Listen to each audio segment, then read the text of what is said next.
우리 함께 기도하겠습니다. 하나님 아버지, 은혜와 사랑을 감사합니다. 우리가 성탄절을 맞이하여 사경회로 함께 모였습니다. 이 시간 우리와 함께 해주시고 하나님의 말씀을 통하여서 성탄절에 어떤 의미가 있는지 발견할 수 있도록 도와주시고, 우리를 위하여 하나님께서 인간이 되시고 우리의 모든 죄를 다 사하셔서 하나님께 영광이 되는 놀라운 은혜가 있는 이 귀한 시기에 이 하나님의 복음이 나의 복음이 될 수 있게 도와주시고, 또 우리의 복음이 될 수 있도록 은혜 주셔서 이 복음을 세상 사람들에게 전할 수 있는 우리 믿음의 사람들이 다 될 수 있도록 이 시간 인도하여 주옵소서. 우리 하나님께서 3일 동안 이 모든 과정 속에서 함께해 주시고 우리에게 은혜 주시기를 사모하오며 우리 주 예수 그리스도의 이름으로 기도하옵나이다. 아멘.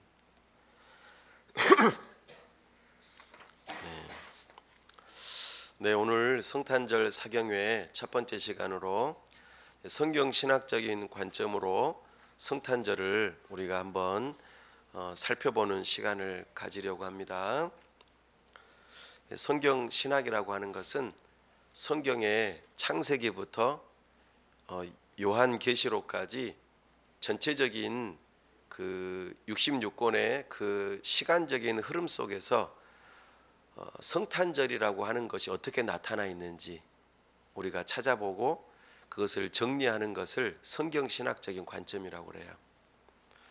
그 방식으로 우리가 함께 한번 살펴보도록 하겠습니다. 우리가 소개팅을 나간다고 한번 생각해 보세요.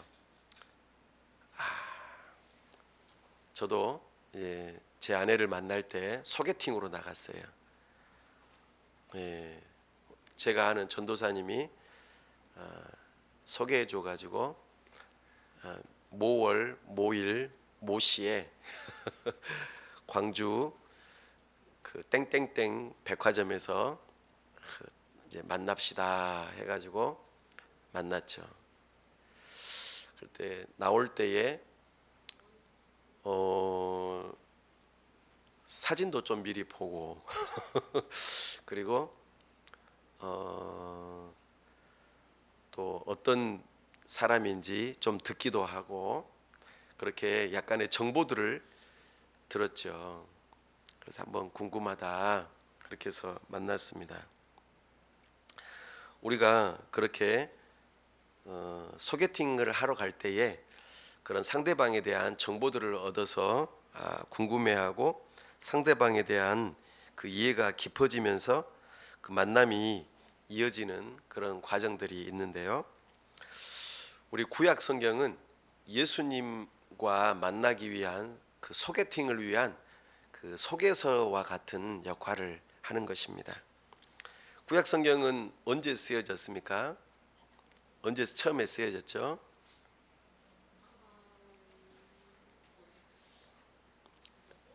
BC 1500년 전에 모세 시대에 모세가 이제 처음 기록하였고, 구약 성경의 마지막인 말라기는 BC 400년 전에 쓰여졌습니다. 구약 성경에서 예수님이 누군지, 예수님이 이 땅에 오셔가지고 무슨 일을 할 것인지에 대해서 미리 다 소개해주고 있어요. 그래서 예수님 자신도 구약 성경에 대해서 이렇게 이야기해요. 요한복음 5장 39절에 보면은 너희가 성경에서 영생을 얻는 줄 생각하고 성경을 연구하거니와. 그래서 성경은, 예수님이 말하는 성경은 어떤 성경을 말할까요? 구약 성경입니다. 예수님 당시에는 성경이 없었어요. 신약 성경이 없었다 그 말입니다. 신약 성경은 예수님이 승천하시고 난 다음에 30년 뒤부터 쓰여졌어요. 그러니까 예수님께서 말씀하시는 성경은 구약 성경을 의미해요. 그래서 이 성경이 곧 내게 대하여 증언하는 것이니라 그랬어요. 예수님과 만나려면, 예수님과 소개팅 하려면 구약 성경을 읽어봐야 된다 그 말이겠죠. 아, 예수님이 이런 분이구나. 그래서 예수님께서 부활하시고 난 다음에 엠마오로 가는 두 제자와 만나서 여러 가지 이야기들을 하시다가 예수님께서 이렇게 말씀하셨죠. 누가복음 24장 25절로 27절에 이르시되 미련하고 선지자들이 말한 모든 것을 마음에 더디 믿는 자들이여, 그리스도가 이런 고난을 받고 자기의 영광에 들어가야 할 것이 아니냐 하시고, 이에 모세와 모든 선지자의 글로 시작하여 모든 성경에 쓴 바 자기에 관한 것을 자세히 설명하시니라. 아멘. 그러니까 구약 성경에서 여기 봐봐, 여기 봐봐, 이거 나에 대해서 썼지, 여기 봐봐, 여기 봐봐, 이렇게 하면서 알리바바가 아니고 여기 봐봐 하면서 이제 예수님의 소개서를 쭉 이렇게 하나씩 짚어주면서 이야기를 했다는 거죠. 우리도 이제 지금 그 작업을 해보겠다 그 말입니다.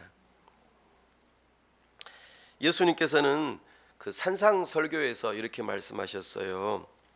예수님이 이 세상에 오신 목적을 이렇게 밝히고 있습니다. 마태복음 5장 17절에 내가 율법이나 선지자를 폐하러 온 줄로 생각하지 말라. 율법이나 선지자는 구약을 말하죠. 구약을 없애버리려고 온 게 아니다. 오히려 폐하러 온 것이 아니라 완전하게 하려고 왔다. 이렇게 말씀하십니다. 자, 그래서 우리가 성탄절을 중심으로 성탄절에 관련된 성경에서 예수님에 대해서 뭐라고 하는지를 쭉 이제 살펴보려고 합니다. 일단 순서대로 좀 가봐야겠죠. 그래서 일단은 모세오경부터 한번 살펴보면서 우리가 직접적으로 구약 성경에서 예수님이 어떤 분이시고 왜 오시는가 우리 한번 쭉 살펴보도록 하겠습니다. 창세기부터 가보시죠. 창세기 3장 15절입니다. 펴셨어요?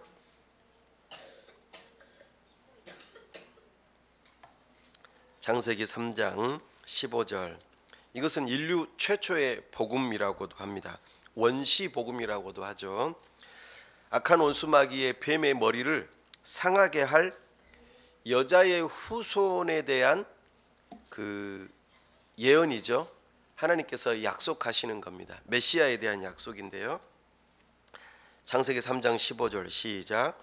내가 너로 여자와 원수가 되게 하고 내 후손도 여자의 후손과 원수가 되게 하리니 여자의 후손은 내 머리를 상하게 할 것이요 너는 그의 발꿈치를 상하게 할 것이니라 하시고. 아멘.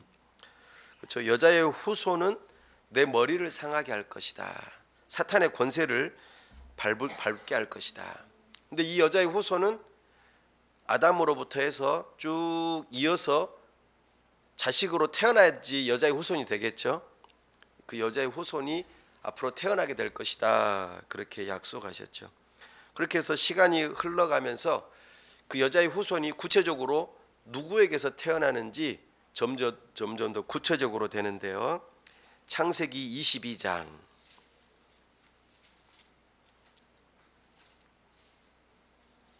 창세기 22장 18절 함께 한번 읽어보겠습니다. 시작. 또 내 씨로 말미암아 천하 만민이 복을 받으리니 이는 내가 나의 말을 준행하였음이니라 하셨다 하니라. 아멘. 그러니까 아담에게 약속하신 여자의 후손이 이제 아브라함에게로 좀 더 구체적으로 가게 되는 거죠. 그래서 여기서 내 씨로 말미암아 아브라함의 후손이게 되겠죠. 아브라함이 누구의 어떤 민족의 조상이죠? 그렇죠. 이스라엘 민족의 조상이 됩니다. 그래서 아브라함의 아들 이삭, 이삭의 아들 야곱, 야곱의 아들 중에서 누구요? 네 번째 누굽니까? 그래, 유다. 유다가 이제 예수님을 낳게 되는 그 일을 하게 되죠. 창세기 49장입니다.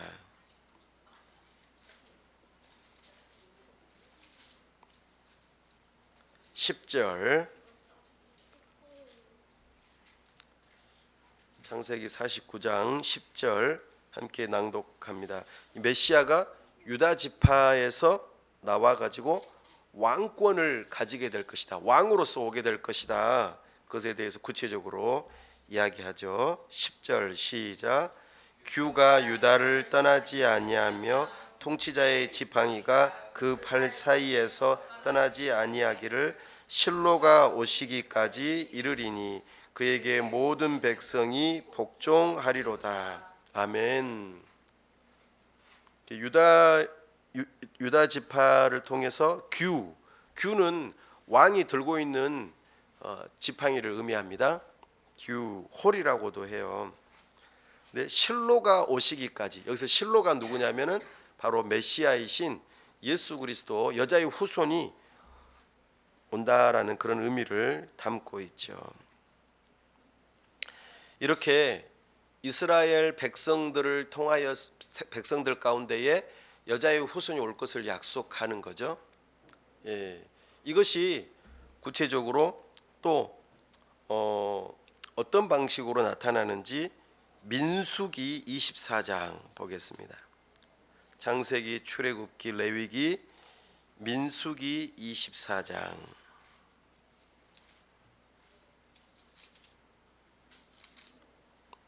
17절.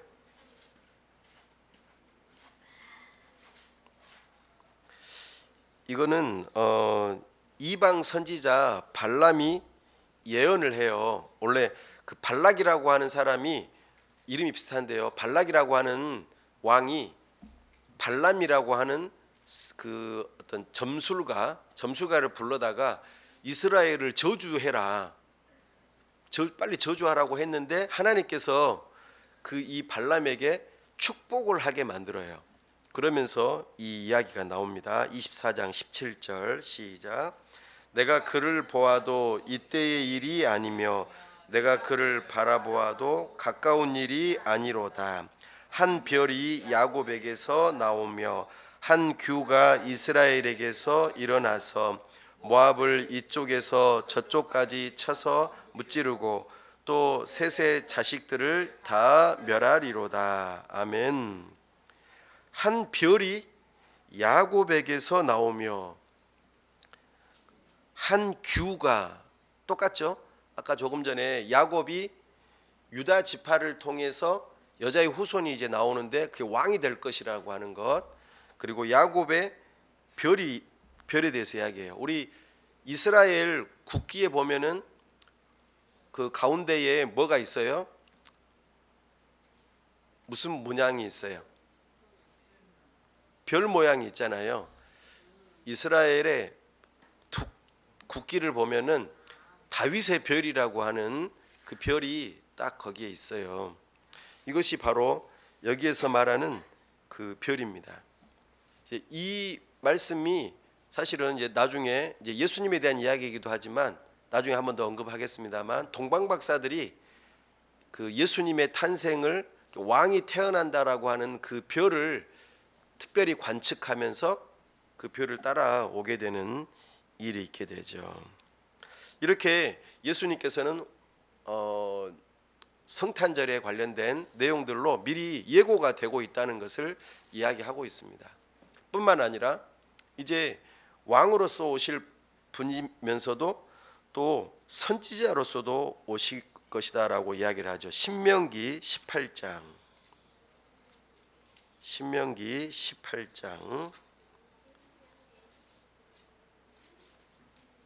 18장에서는 모세가 나와 같은 선지자가 오게 될 것이다 이렇게 이야기해요. 예수님은 그리스도로서 오시잖아요. 메시아, 기름 부음 받은 자, 왕으로서의 역할도 하시지만 선지자로서의 역할도 하신다고 예언하고 있습니다. 우리 18장 15절 시작. 내 하나님 여호와께서 너희 가운데 내 형제 중에서 너를 위하여 나와 같은 선지자 하나를 일으키시리니 너희는 그의 말을 들을지니라. 아멘. 이렇게 모세를 통하여서 창세기부터 신명기까지 예수님께서 태어나실 것에 대한 예언을 지금 하고 있는 것입니다. 그래서 우리 예수님께서 저기 변화산상에 올라가서 세상에서 어떤 세탁하는 사람보다 더 깨끗하게 옷으로 입은 것처럼 싹 변하시잖아요. 그때에 하나님께서 말씀하시죠. 너희는 그의 말을 들을지어다. 이 똑같은 표현입니다. 너를 위하여 나와 같은 선지자 하나를 일으키시리니 너희는 그의 말을 들을지니라. 이제 이렇게 하나님께서 약속하신 여자의 후손이 더 구체적으로 이제는 유다 지파 가운데에서 유다의 후손 가운데 다윗에게서 이제 그 일이 이루어질 것이라는 것을 또 예언하시죠. 우리 이제 쭉 뒤로 넘겨서 사무엘하 7장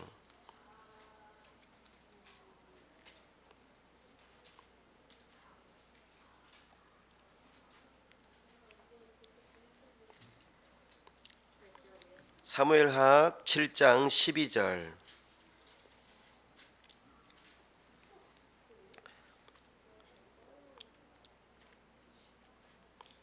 예, 12절입니다.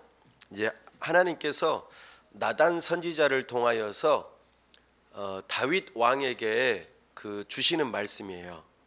예, 이 배경은 다윗 왕이 하나님의 성전을 짓고 싶습니다라고 나단 선지자한테 이야기했거든요. 그러니까는 하나님께서 아니다. 너는 성전을 지을 수는 없다. 네 아들을 통해서 성전을 짓게 될 것이다. 그러면서 이제 지금 말씀하시는 내용이에요. 12절입니다. 시작. 내 수완이 차서 내 조상들과 함께 누울 때에 내가 내 몸에서 날 내 씨를 내 뒤에 세워 그의 나라를 견고하게 하리라. 아멘. 다윗의 후손 가운데에 한 사람이 하나님의 약속하신 여자의 후손이 된다는 거죠. 왕으로서 오시는데 지금 유다 지파의 다윗에게서 나오게 될 것이다. 그런데 그가 나라를 견고하게 하고 내가 그의 나라의 왕위를 영원히 견고하게 하리라. 영원한 왕으로 삼겠다 이렇게 표현하거든요. 이것은 다윗의 아들 솔로몬을 이야기하는 게 아니라 장차 다윗의 혈통을 따라 나오게 될 여자의 후손 예수님이 오게 될 것에 대한 내용을 이야기하고 있습니다.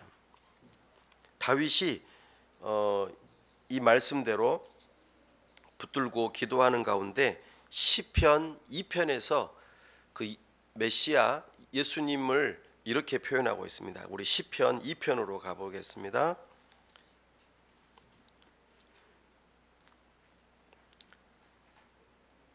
다윗이 시편 2편에서 메시아는 장차 오게 될 여자의 후손 메시아는 하나님이시고 또 하나님의 아들 되심 그리고 영원한 왕이 되실 것에 대한 내용을 선포합니다. 2장 7절 시작. 내가 여호와의 명령을 전하노라. 여호와께서 내게 이르시되 너는 내 아들이라. 오늘 내가 너를 낳았도다. 아멘. 그러니까 예수님이 하나님의 아들로서 그렇게 불리어지게 될 것을 이야기하죠.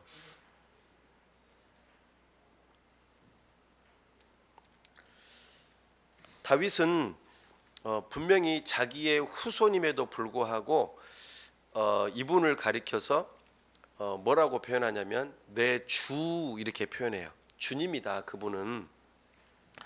그러니까 다시 말해서 하나님이다라고 하는 것을 고백하는데요.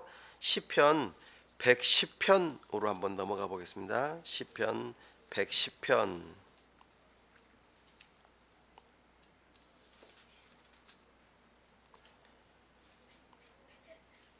1절에서 4절까지 한번 읽어보겠습니다. 시편 110편 1절에서 4절입니다. 여호와께서 내 주에게 말씀하시기를. 자 보세요. 여호와께서 내 주에게, 그러니까 여호와께서는 하나님의 이름이죠. 내는 다윗이고 주에게 할 때는 이 주는 누구냐면 바로 하나님의 아들 예수 그리스도를 의미합니다. 여호와께서 내 주에게 말씀하시기를 내가 내 원수들로 내 발판이 되게 하기까지 너는 내 오른쪽에 앉아 있으라 하셨도다. 여호와께서 시온에서부터 주의 권능의 규를 내보내시리니 주는 원수들 중에서 다스리소서. 주의 권능의 날에 주의 백성이 거룩한 옷을 입고 즐거이 헌신하니 새벽 이슬 같은 주의 청년들이 주께 나오는도다. 여호와는 맹세하고 변하지 아니하시리라. 이르시기를 너는 멜기세덱의 서열을 따라 영원한 제사장이라 하셨도다. 아멘. 다윗의 자손이긴 하지만 다윗은 예수님을 가리켜 주님이라고 표현하고 하나님이라고 표현하면서 누구의 반차를 따라서 서열을 따라서 오시는 분이라고요? 멜기세덱이 누구죠? 네, 처음에 아브라함이 11조를 드렸던 제사장이에요. 이 제사장은 아론을 통해서 나온 제사장 그 반열이 아니에요. 그러니까 시작도 없고 끝도 없는 중간에 갑자기 나타났다 사라지는 하나님께서 보내신 제사장인데 영원한 제사장이고, 그리스도라고 하는 메시아라고 하는 이 표현 안에 왕, 선지자 그리고 제사장의 역할을 하게 될 것에 대한 내용이 담겨 있는데, 여기서는 멜기세덱의 반차를 따라 오신 바로 영원한 제사장 예수 그리스도를 의미하죠. 그러니까 아브라함이 만났던 멜기세덱이 누구냐면 예수님인 거예요. 그 역할을 하러 오신다는 것을 우리에게 이야기해 줍니다. 자, 이제 시편, 잠언, 전도서, 아가서, 다음이 뭐죠? 이사야 7장.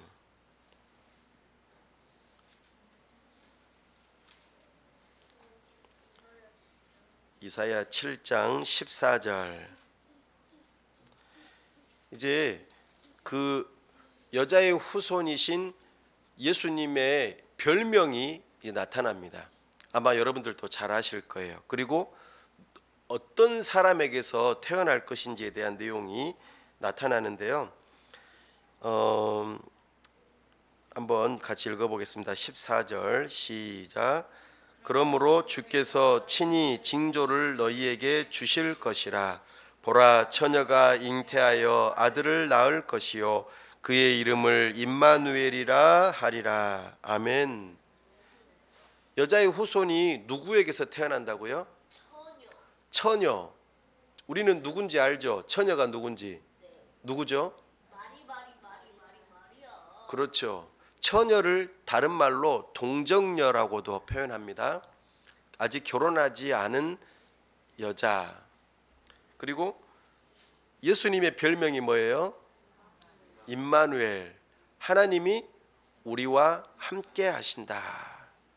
이게 이사야서에 벌써 예언이 되고 있어요. 이사야 선지자는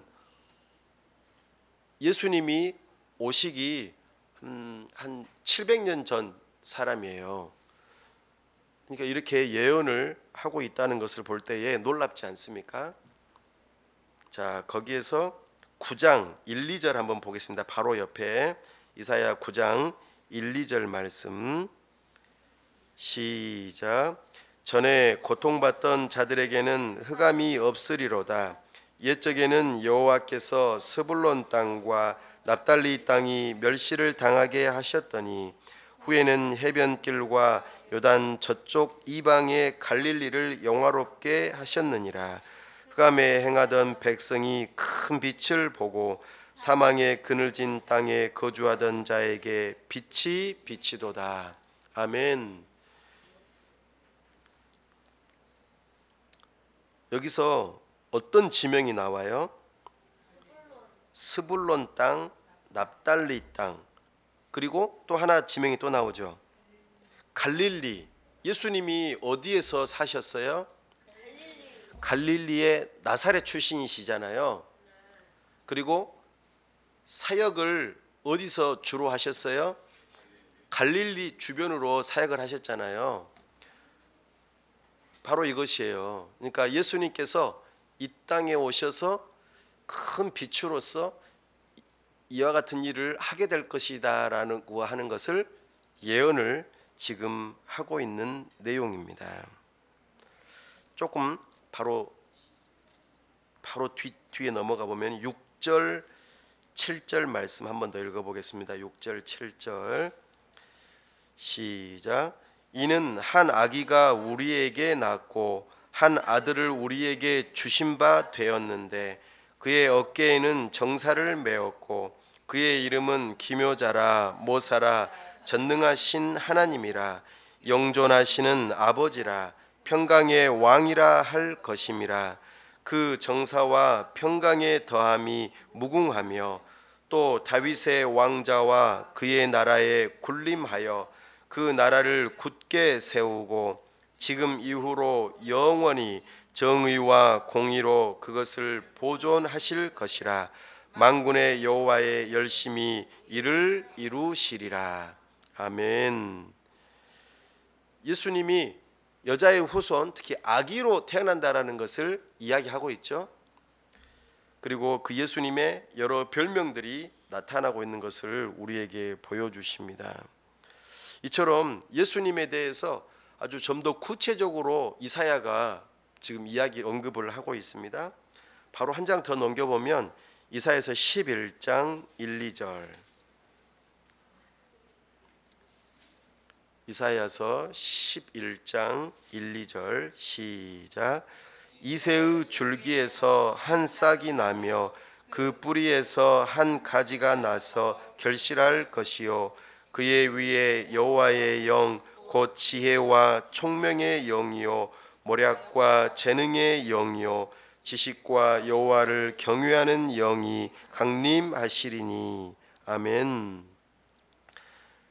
다윗의 아버지 이새의 가문에서 성령으로 충만하신 예수님께서 나타날 것에 대한 예언을 하고 있는 거죠. 예수님께서 공생애를 사실 때에 물론 태어나실 때에도 성령으로 잉태되고 공생애를 행하실 때에도 성령으로 충만하여 그 사명을 감당하는 모습을 우리에게 보여주고 있습니다. 아주 구체적으로 나타나고 있죠. 이사야서 다음이 무슨 선지서죠? 그렇죠. 예레미야 23장. 예레미야 23장.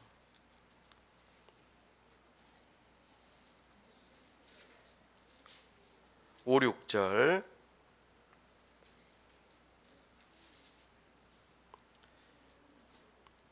예레미야 23장 5, 6절 이사야 다음입니다. 시작. 여호와의 말씀이니라. 보라, 때가 이르리니 내가 다윗에게 한 의로운 가지를 일으킬 것이라. 그가 왕이 되어 지혜롭게 다스리며 세상에서 정의와 공의를 행할 것이며 그의 날에 유다는 구원을 받겠고 이스라엘은 평안히 살 것이며 그의 이름은 여호와 우리의 공의라 일컬음을 받으리라. 아멘.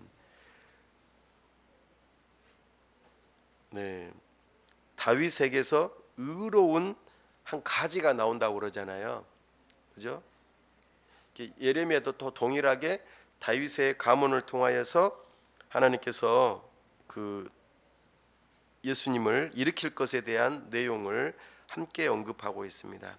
몇 장 뒤로 넘겨 보겠습니다. 예레미야 31장.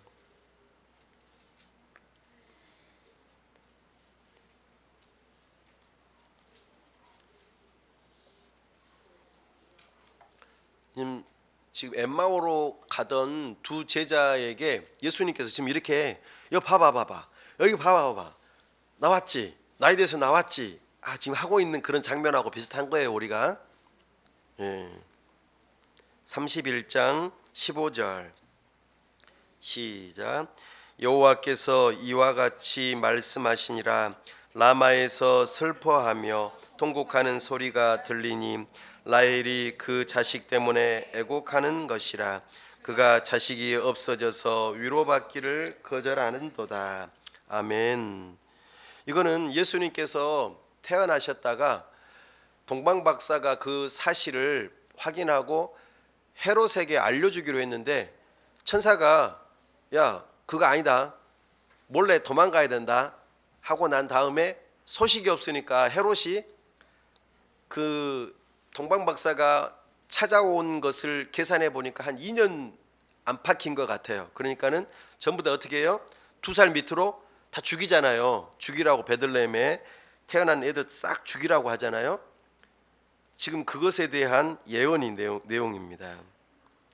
이 일이 있었다라고 이야기하는 거죠. 그러니까 베들레헴에 예수님 당시에 그 친구들은 다 죽은 거예요. 그죠? 이제 갈릴리 친구들은 있었겠죠. 베들레헴 친구들이 없는 거예요. 자, 다음 에레미야 다음에 예레미야 애가 에스겔 34장.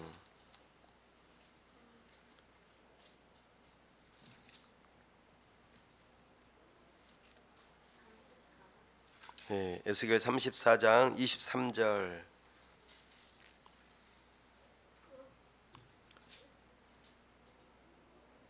같이 함께 읽어보겠습니다. 내가 한 목자를 그들 위에 세워 먹이게 하리니 그는 내 종 다윗이라. 그가 그들을 먹이고 그들의 목자가 될지라. 아멘. 에스겔은 어디에 가 있는 선지자였죠? 바벨론 포로로 붙잡혀가 있던 선지자예요. 그러니까 예수님 오시기 586년경에 바벨론에 의해서 예루살렘이 멸망하잖아요. 그리고 포로로 붙잡혀간 에스겔, 거기에서 지금 예언하고 있는 거예요. 예수님 오시기 500년 전에 지금 다윗은 이미 그 전 사람이죠. 근데 다윗이 올 거라고 이야기하는 것은 곧 메시아를 의미하고, 메시아가 선한 목자로서, 예수님이 당신을 뭐라고 그랬어요? 나는 선한 목자라 그러셨잖아요. 이것에 대한 참 목자이신 예수님이 이 땅에 오셔서 당신의 양을 먹이게 될 것이다 라고 하는 말씀을 지금 하고 있습니다. 이제 에스겔 다음이 뭐죠? 다니엘, 다음에 호세아 11장.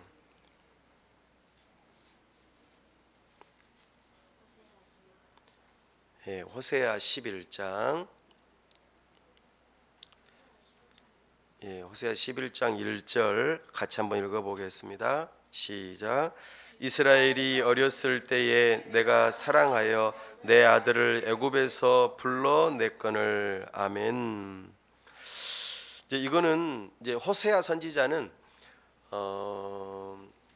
누굽니까? 이스라엘 백성들이 이제 포로로 붙잡혀 갔다가 다시 나라로 돌아오게 될 것에 대한 내용을 예언하는 그 부분에 대해서 언급을 하고 있는데, 여기서 이제 애굽에서 불러내건을 할 때의 이 애굽은, 이제 마태는 이것을 어떻게 해석하냐면, 예수님이 헤롯의 살해 명령에 의해서 애굽으로 피난하잖아요. 거기 갔다가 거기서 다시 애굽으로 불러냈다라고 하는 그 내용으로 여기서 인용을 합니다. 그 다음에 호세아, 요엘, 아모스, 오바댜, 그 다음이 요나, 그 다음에 미가죠. 미가 5장. 미가, 나움, 하박, 잠시만요. 요엘, 아모스, 오바댜, 미가, 나홈이죠.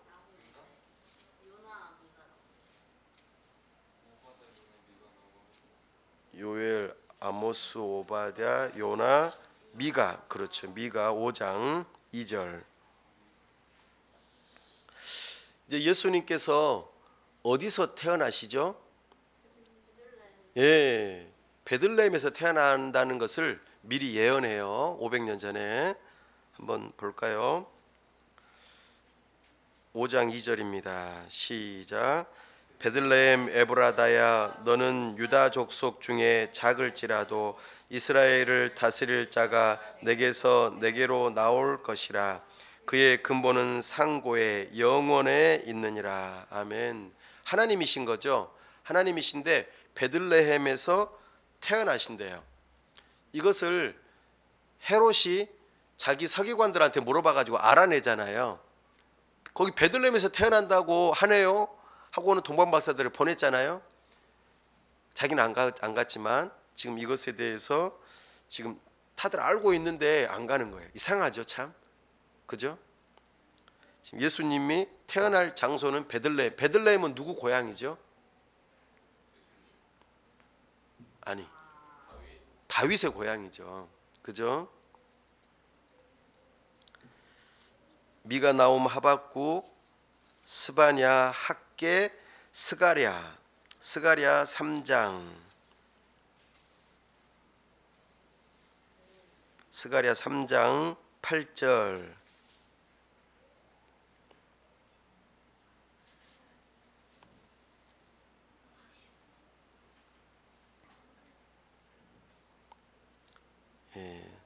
스가랴 3장 8절입니다. 시작. 대제사장 여호수아야, 너와 내 앞에 앉은 내 동료들은 내 말을 들을 것이니라. 이들은 예표의 사람들이라. 내가 내 종 싹을 나게 하리라. 옛날 그 개역 성경에서는 순이라고 표현했어요. 싹은 우리나라 말이고 한자어는 순이에요. 순. 예수님을 순이라고 표현했어요. 싹. 그 예수님이 이제 겸손의 왕으로 종려 주일 때 어떻게 입성하는지 스가랴가 또 한 번 더 예언하죠. 9장 9절 한번 보겠습니다. 스가랴 9장 9절.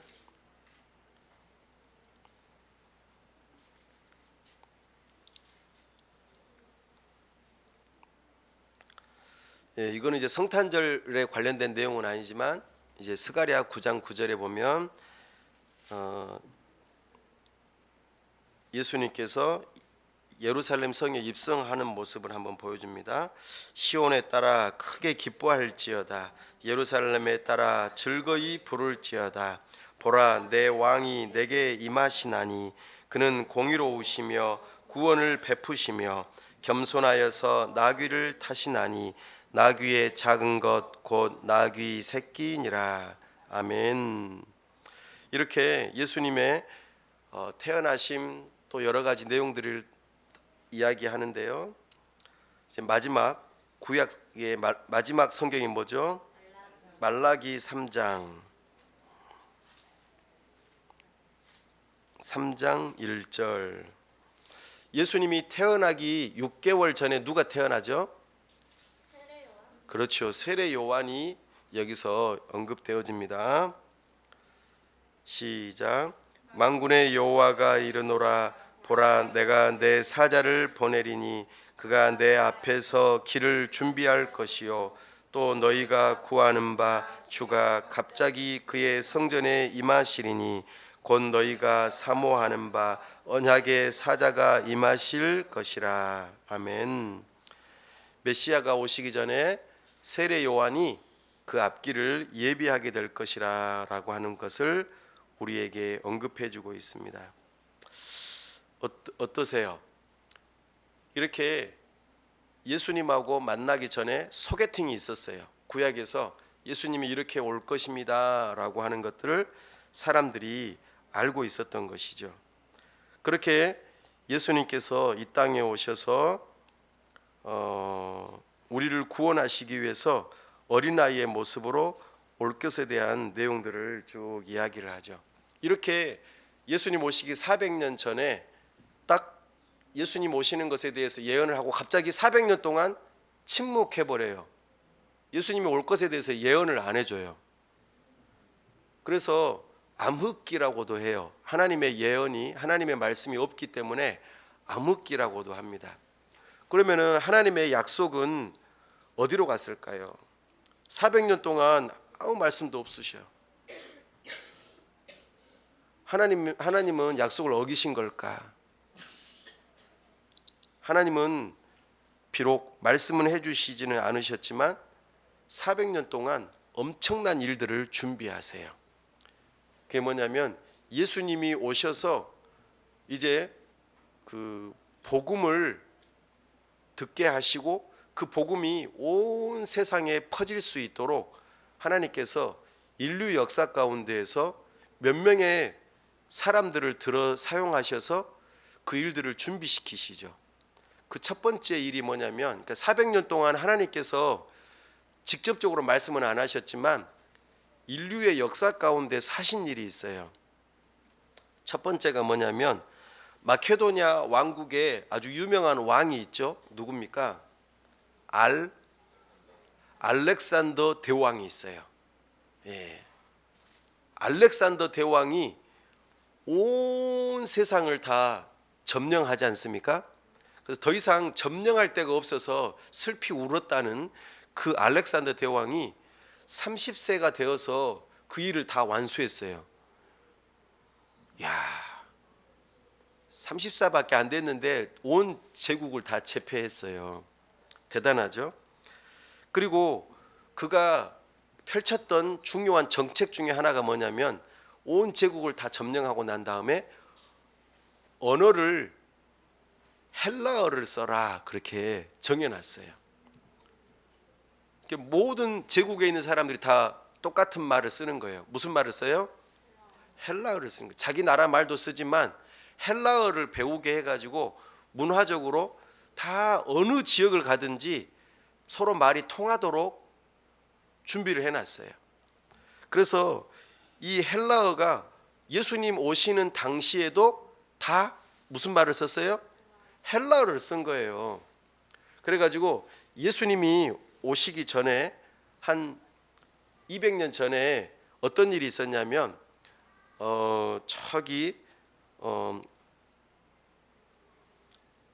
그 북아프리카이면은 옛날에 그 야곱이 요셉에 의해서 고센 땅에 가서 목축을 하도록 했잖아요. 나일강의 나일강이 쭉 길게 돼 있는데 하류 쪽에 가면은 그게 지중해하고 연결이 되잖아요. 그쪽에 아주 유명한 도시가 하나가 있어요. 뭐냐면 알렉산더 대왕을 기념하는 의미로 북아프리카에 알렉산드리아라고 하는 도시가 있었어요. 거기에서 한 왕이 이제 알렉산더 왕의 어떻게 보면은 부하겠죠. 그 부하 중에 한 왕이 야, 너희들 그 성경을 히브리어로 된 성경, 우리가 방금 봤던 이 구약 성경은 히브리어로 돼 있잖아요. 이 히브리어로 된 성경을 헬라어로 번역을 해라. 이걸 명령을 내렸어요. 그래가지고 몇 명을 뽑았냐면 70명을 뽑았어요. 70명. 예. 70명을 뽑아가지고 너희들 이거 번역해. 히브리어를 헬라어로 번역해서 만든 성경이 뭐냐면 70인경이에요. 70명이 번역했다고 해서 70인경. 그래서 히브리어와 헬라어를 서로 이렇게 대조해서 볼 수 있도록 그렇게 아주 놀라운 성경을 만들었죠.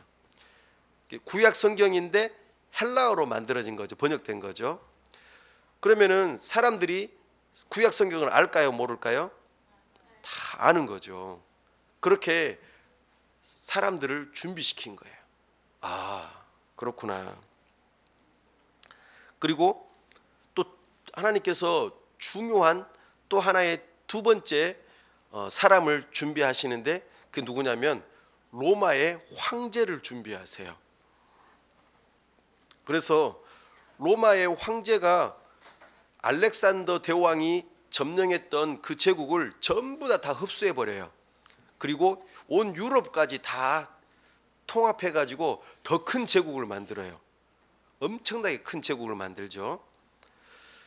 그래서 과거에 그 알렉산더 대왕이 점령했던 지역뿐만 아니라 유럽까지 다 점령하는데, 놀랍게도 이 로마는 그 강력한 군사력이 있었어요. 그래서 군인들이 아주 빨리 그 어떤 그 점령 지역에서 반란이 일어나면은 재빨리 가가지고 그 지역을 다시 이렇게 공격해가지고 빨리 수습할 수 있는 그런 길을 만들고자 전부 다 전차들이 다닐 수 있는 엄청난 길을 다 닦아놨어요. 그래서 이런 명언이 있어요. 모든 길은 로마로 통한다, 이런 말이 있어요. 그러니까 로마라고 하는 그 중심지에 모든 길이 다 연결돼 있어요. 그때 당시에 이 전차의 폭이 있잖아요. 이 전차의 폭이 오늘날 이 철로 있잖아요. 철로. 기차가 다니는 길의 폭하고 똑같아요. 그 너비가 똑같아요. 그렇게 해서 2000년이 지나서도 그 기준이 변하지 않을 정도로 아주 잘 만들어진 길이라고 할 수 있고 규격이라고 말할 수 있겠죠. 그래서 로마는 육지에 그 모든 전차가 다닐 수 있는 길을 잘 닦아놨을 뿐만 아니라 바닷길도 잘 만들어놨어요. 잘 개척해놨어요.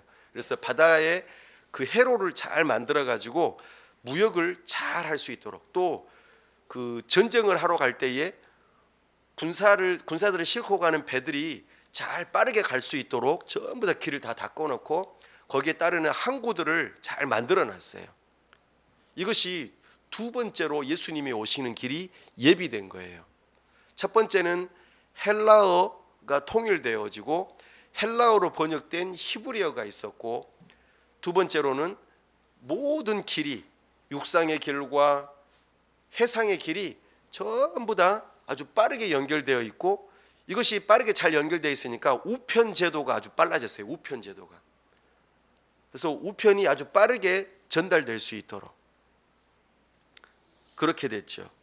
그리고 세 번째로 하나님께서 준비시킨 게 뭐냐면, 과거 이스라엘이 멸망하고 바벨론 포로로 붙잡혀 갔는데 대부분의 사람들이 이스라엘로 돌아온 게 아니라 다 흩어져서 그냥 살았어요. 그런 사람들을 가리켜 디아스포라라고 그래요. 디아스포라. 디아스포라라는 말은 흩뿌려져 있다, 그런 뜻입니다. 민들레 홀씨처럼 흩뿌려지는 거예요. 많은 유대인들이 흩어져서 살면서 1년에 한 번씩 어디를 올까요? 예루살렘에. 언제 올까요? 유월절에 와요. 하나님께서 정해놓으신 절기에 꼭 반드시 와야 된다고 하셨기 때문에 유월절에 사람들이 오는 거예요. 그렇게 해가지고 이제 뭘 해요? 하나님께 제사를 드리는 거잖아요. 그들이 이제 많이 흩어져 있어가지고 그들이 무엇을 만드냐면 회당을 만들어요. 회당이 뭘까요? 회당? 맞아요. 그들이 하나님의 말씀, 구약 성경을 공부도 하고 하나님께 예배드리는 그 장소로 회당을 만들었어요. 이것이 하나님께서 예수님 오시는 길을 예비하는 세 번째 일이었어요. 예수님이 오시고 난 다음에 신약 성경이 지어졌는데 무슨 언어로 지어졌죠? 헬라어로 지어졌어요. 그리고 그 성경을 이렇게 할 때에 두루마리 성경을 만들었을 텐데 어떻게 해서 각 지역마다 교회가 세워질 수 있었을까요? 주로 어디에 많이 세워졌을까요?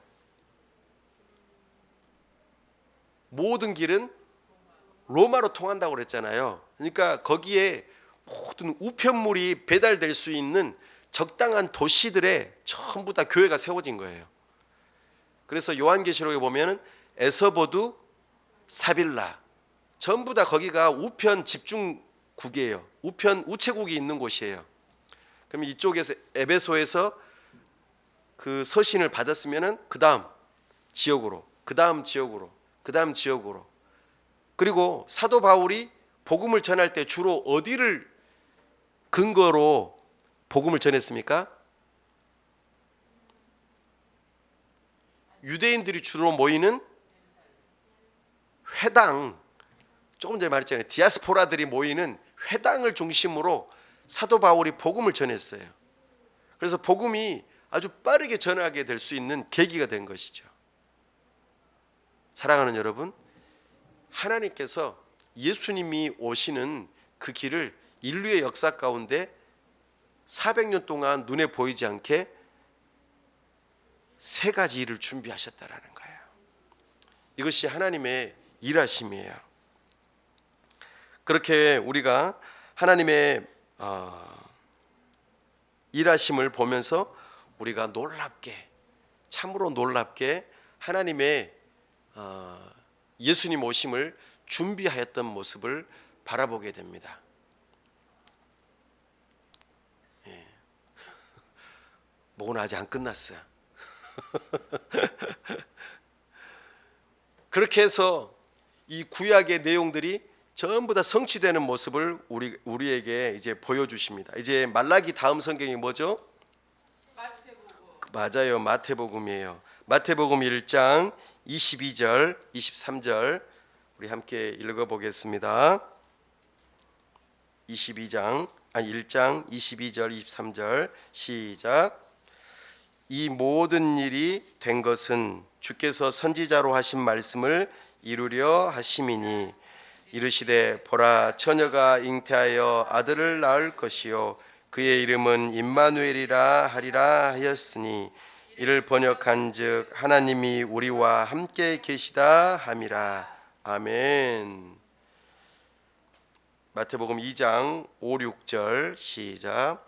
이르되 유대 베들레헴이오니 이는 선지자로 이렇게 기록된 바 또 유대 땅 베들레헴아 너는 유대 고을 중에서 가장 작지 아니하도다.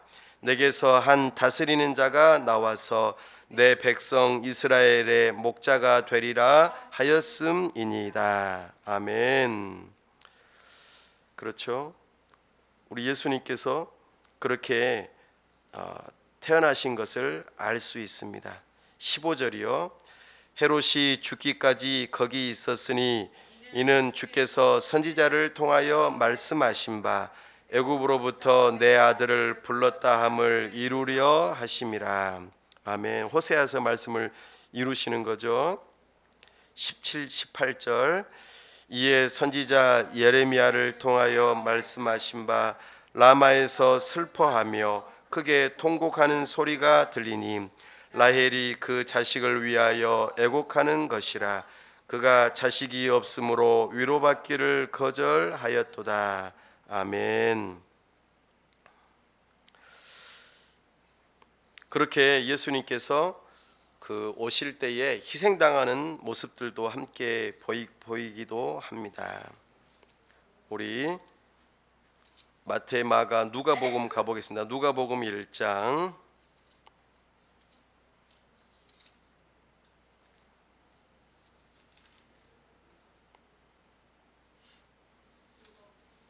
누가복음 1장 32절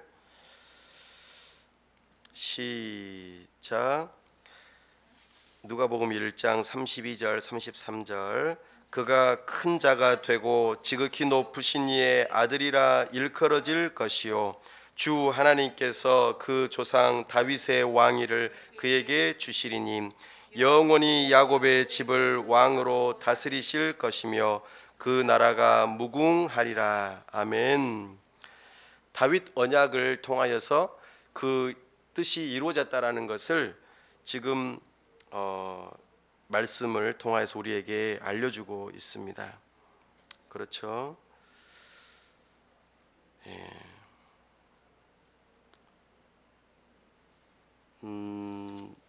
누가복음 3장 4절 한번 볼까요?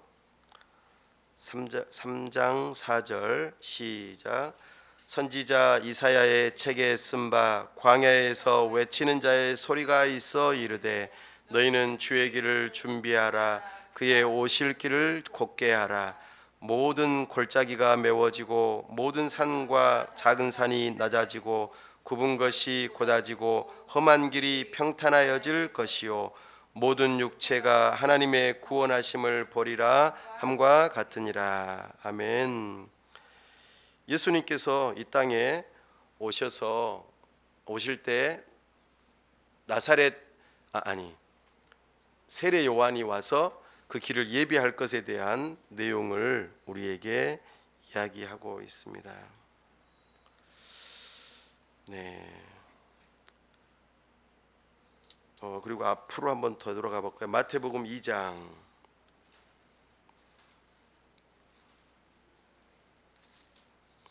23절. 마태복음 2장 23절 시작. 나사렛이란 동네에 가서 사니 이는 선지자로 하신 말씀에 나사렛 사람이라 칭하리라 하심을 이루려 함이러라. 아멘. 이 나사렛이라고 하는 이 표현이 직접적으로 구약에서는 나오지는 않은데 네체르라고 하는 그 단어가 구약에 나오는데 이게 가지라는 뜻이에요. 가지. 다윗의 가지에서 나온다라는 의미로 은유적으로 이렇게 우리가 좀 이해해 볼 수 있겠습니다. 이렇게 구약의 예언이 신약에서 이루어졌음을 신약의 저자들이 분명하게 언급하면서 말씀하고 있습니다. 이렇게 하면서 우리가 한번 정리를 해볼 수 있으면 좋겠습니다. 예수님의 태어나심에 대한 그 부분에 있어서 처음에는 우리 사도 요한이 요한복음 1장 1절에 태초에 말씀이 계시니라 이 말씀이 하나님과 함께 계셨으니 이 말씀은 곧 하나님이시니라 하면서 예수님은 영원 전부터 계셨던 하나님이라고 이야기를 해주시죠. 그리고 요한복음 또한 누가복음 1장 5절에서 25절 말씀을 보면 세례 요한이 먼저 태어날 것에 대한 이야기를 해주시죠. 그렇죠? 그래서 스가랴와 그의 부인 엘리사벳이 이 이야기를 듣죠. 그것에 대해서 이제 세례 요한이 그렇게 해서 태어나게 되고 그러는 과정 속에서 엘리자벳과 누구가 만납니까? 마리아가 만나죠. 그러면서 마리아가 잉태하였을 때 엘리자벳 안에 뱃속에 있던 세례 요한이 뛰놀죠. 그러면서 예수님을 반기고 환영하고 준비하는 모습을 보여줍니다. 그때에 마리아가 엘리자벳을 만나서 하나님을 찬양하는 그 모습이 누가복음에 나타납니다. 그리고 실제적으로 세례 요한이 태어나자 벙어리가 되었던 스가랴가 입이 풀리게 되죠. 그리고 이름을 요한이라고 그렇게 짓게 되고 그렇게 예수님을 잉태하게 된 마리아가 있었는데 누가 이 소식을 듣죠? 요셉이 듣죠. 그래서 지금 나하고 정혼한 사이인데 임신했다는 소리를 듣고 가만히 끊고자 할 때 하나님의 천사가 나타나서 아니다 결혼해라 성령으로 잉태되었다 그렇게 이야기하면서 요셉으로 하여금 결혼하게 하죠. 그렇게 해서 준비되는 과정 속에서 결혼하게 된 다음에 그때에 무슨 일이 있었습니까? 우리 요걸 한번 찾아봐도 좋을 것 같아요. 누가복음 2장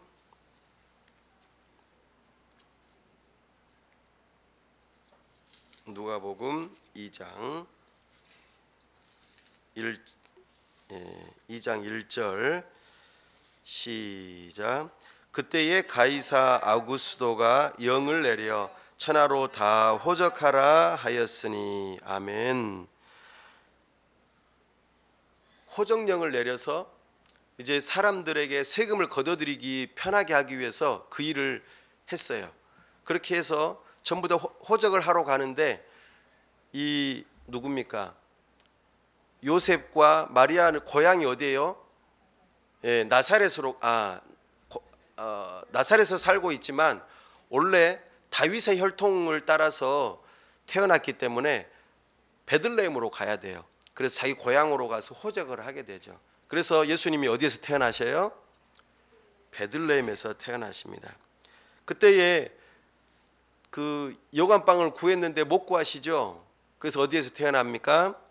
예, 마구간에서 구유에 누이게 되죠. 그때에 하늘에서 천사들이 나타나서 하늘에는 지극히 높은 것은 하나님께 영광이요 땅에서는 기뻐하심을 입은 사람들 중에 평화로다 외칠 때에 누가 그 소식을 듣죠? 맞아요. 목자들이 소식을 듣고 이제 베들레헴으로 찾아갑니다. 그때에 예수님을 만나게 되죠. 그렇게 예수님께서 태어나시고 며칠 만에 예수님께서 할례를 받습니까? 그렇죠. 어떻게 알았어요? 8일 만에 예수님께서 할례를 받으시죠. 남자아이가 할례를 받으려면은 피가 멈춰야 되잖아요. 근데 태어난 지 8일째 되는 날에 이 피가 혈액을 응고하는 그 성분이 가장 왕성하게 제일 많은 때가 바로 난 지 8일 만이에요. 그래서 할례를 그때 행하게 하셨어요. 그렇게 예수님께서는 할례를 받으시고 생후 40일 만에 정결례식을 합니다. 그래서 성전에 들어갈 때에 누구를 만납니까? 아주 나이가 많으신 두 분을 만나요. 시므온과 안나를 만나죠. 그래가지고 거기서 그 아기를 바라보면서 메시아를 기다렸는데 이제 드디어 메시아를 보는군요 하고 이제 그들이 이제 죽기 전에 메시아를 본 것에 대해서 언급합니다. 그렇게 하고 있을 때에 이제 어떻게 해요? 예수님께서 아직 머물러 있을 때에 누가 찾아옵니까? 동방박사들이 찾아오죠. 그런데 동방박사들이 누구한테 갑니까? 헤롯한테 가죠. 헤롯이 이제 서기관들한테 물어보고 그렇게 해서 베들레헴에서 태어났대요. 그러니까는 동방박사들이 그리로 가는 거죠. 그렇게 하고 난 다음에 이제 그 천사가 알려주니까 이제 요셉의 일행은 애굽으로 피신하고 동방박사들은 딴 데로 가고 그렇게 해가지고 이 헤롯이 베들레헴에 있는 2살 아래에 있는 모든 아이들을 다 죽이게 되는 거죠. 그렇게 하고 나서 이제 이때의 헤롯은 헤롯 1세입니다. 헤롯 대왕이라고 하는 헤롯 1세고 그의 아들인 아켈라오가 또 그 이어받아요. 그리고 헤롯 대왕은 죽죠. 그게 이제 헤롯 대왕이 죽고 난 다음에 되돌아올 때에 베들레헴으로 못 가고 무서워가지고 다시 나사렛으로 가게 되는 그런 여정이 있게 되어집니다. 이것이 바로 성탄절에 얽힌 모든 성경에 나와 있는 내용들입니다. 이제 말씀을 맺겠습니다.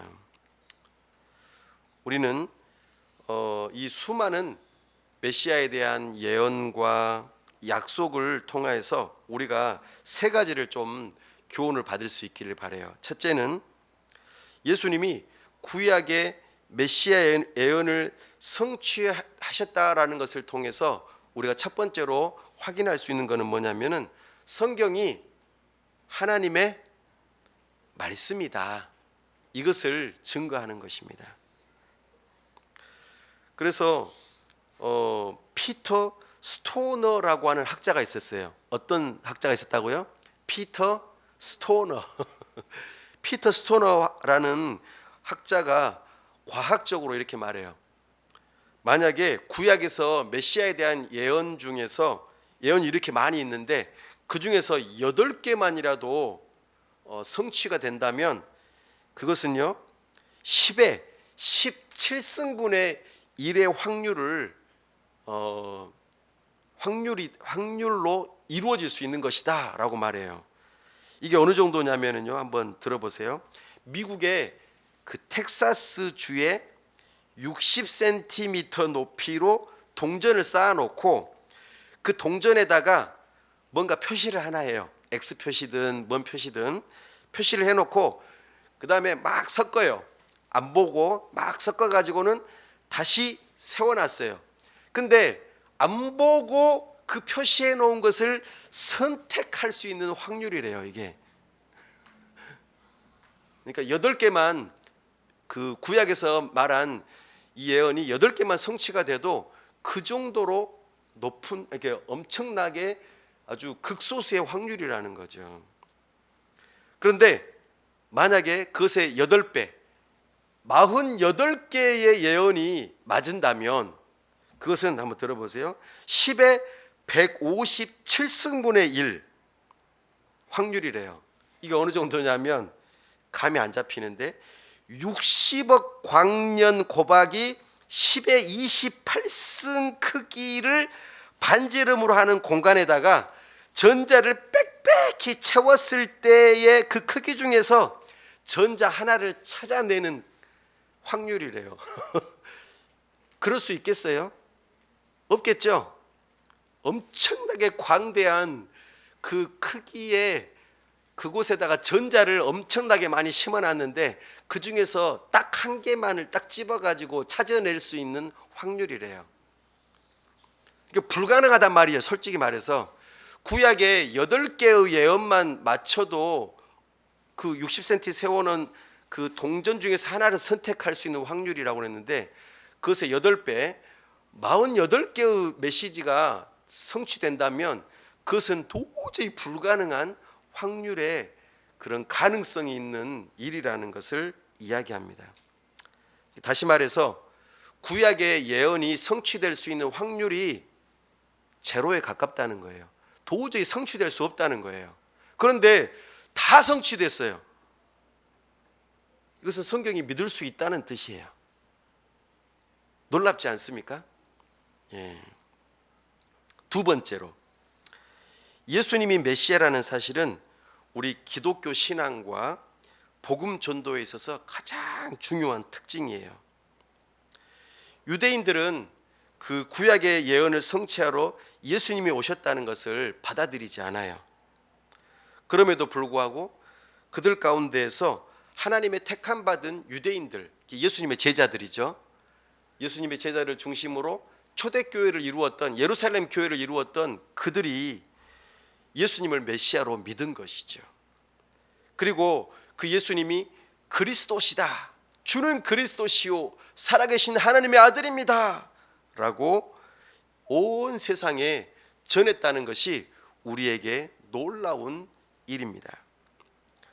그리고 세 번째로, 우리가 예수님에 대해서 올바르게 알려면은 예수님을 소개했던 구약과 또 예수님이 오신 다음에 그 일들을 이루셨던 신약을 모두 다 알아야 돼요.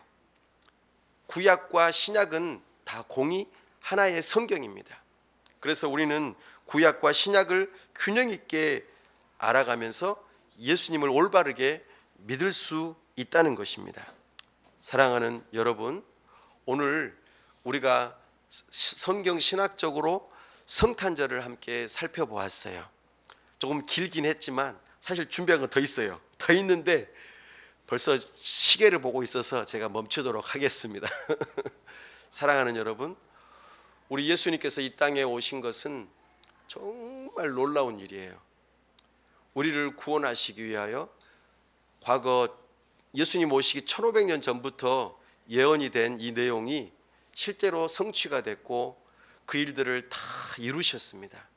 그 예수님이 우리를 구원하시기 위해서 이 땅에 오셨어요. 그 예수님을 믿으시기 바랍니다. 예수님은 하나님의 아들이시고 우리를 구원하시는 진정한 주님이 되세요. 그것을 기념하는 날이 바로 성탄절이에요.